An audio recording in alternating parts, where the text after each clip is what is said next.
बिस्मिल्लाहिर्रहमानिर्रहीम। मैं सैफ रहमान अपनी यूट्यूब चैनल में आप लोगों से मुखातिब हूँ। उम्मीद है आप सब लोग पाकिस्तान के खैरियत, सलमियत और ख़ुद मुख्तारी के लिए दुआगो रहेंगे।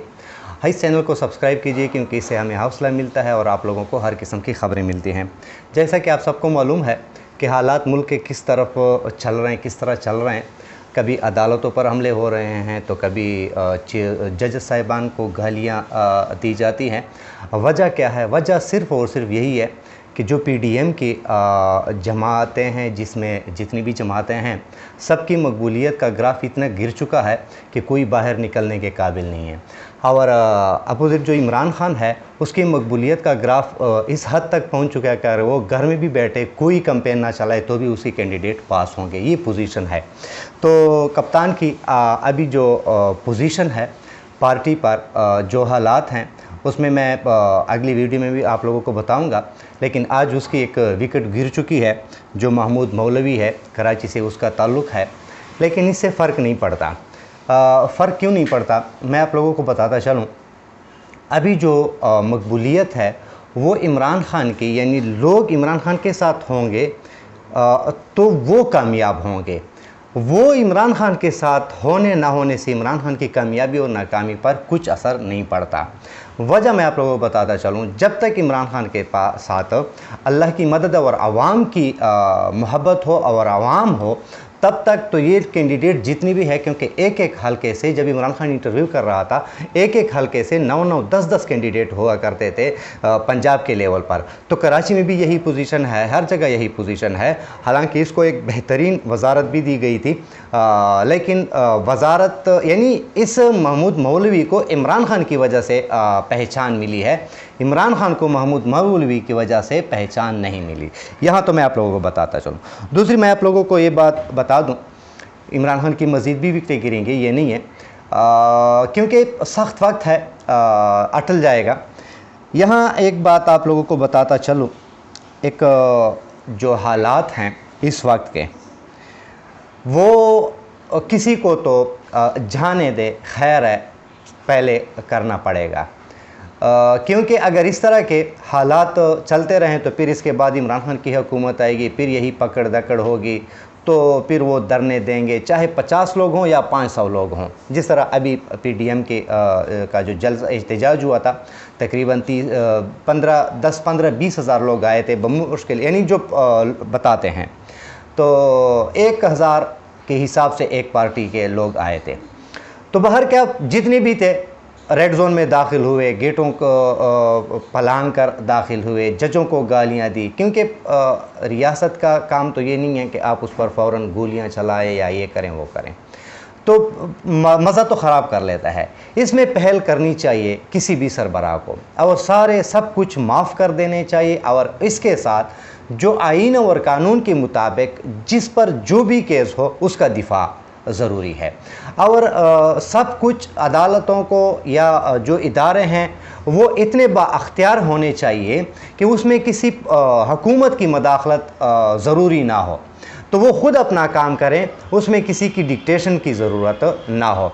तो ये मैं आप लोगों को बताने की कोशिश कर रहा हूँ कि आप नेल्सन मंडेला जो तकरीबन 2 दहाइयों से जेल में थे, तो वो एक वाक़या बयान करते हैं कि जब मैं जेल से निकला, तो जब मैं सदर बना तो अपने सिक्योरिटी स्टाफ के साथ मैं बाहर गया, तो जाते हुए एक होटल पर खाने का मूड आया, तो मैंने कहा कि चलो खाना खा लेते हैं। तो जब खाना खाने बैठ गए तो सामने से एक दूसरा शख्स था। मैंने कहा कि उस शख्स के लिए भी खाना आ रहा था, तो मैंने सिक्योरिटी स्टाफ से कहा कि उस शख्स को इधर बुलाओ, हमारे साथ मेज़ पर खाना खा लें।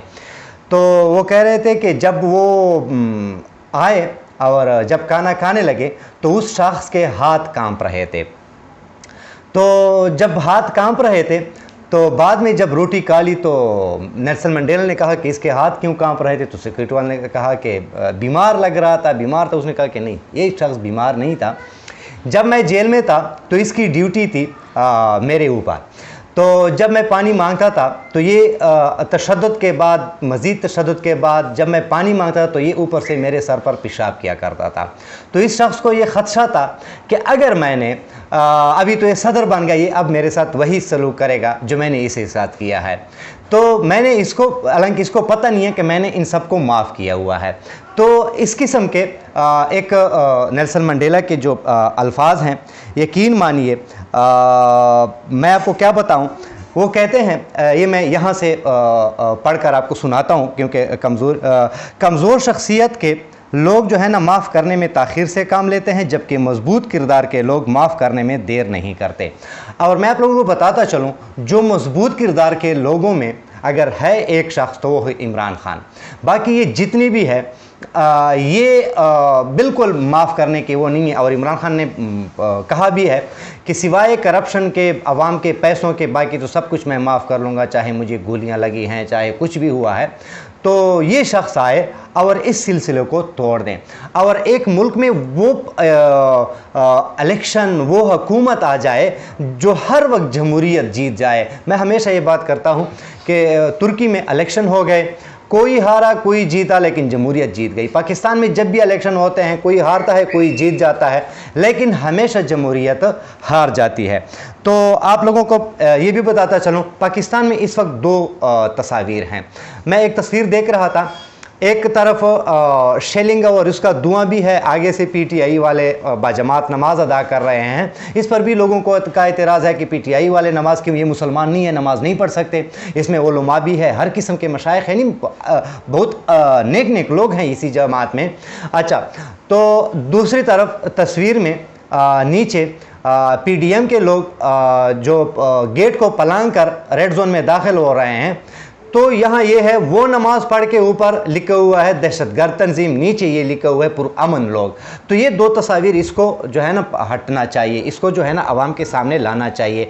जो दहशतगर्द है उसको दहशतगर्द, जो मुल्क के मुहिब वतन है उसको मुहिब वतन का अवार्ड देना चाहिए। तो ये कब होगा? ये उस वक्त होगा जब एक मजबूत हुकूमत आएगी और वही हुकूमत इस सारी गलतियाँ, कोताहियाँ, इन सब की माफ़ कर ले और अपनी हुकूमत पर और अपने अवाम पर तवज्जो दें। तो इसके अलावा बाकी कोई चारा नहीं है। उम्मीद है वीडियो आप लोगों को पसंद आएगी। अपना ख्याल रखिए। इस चैनल का पाकिस्तान जिंदाबाद।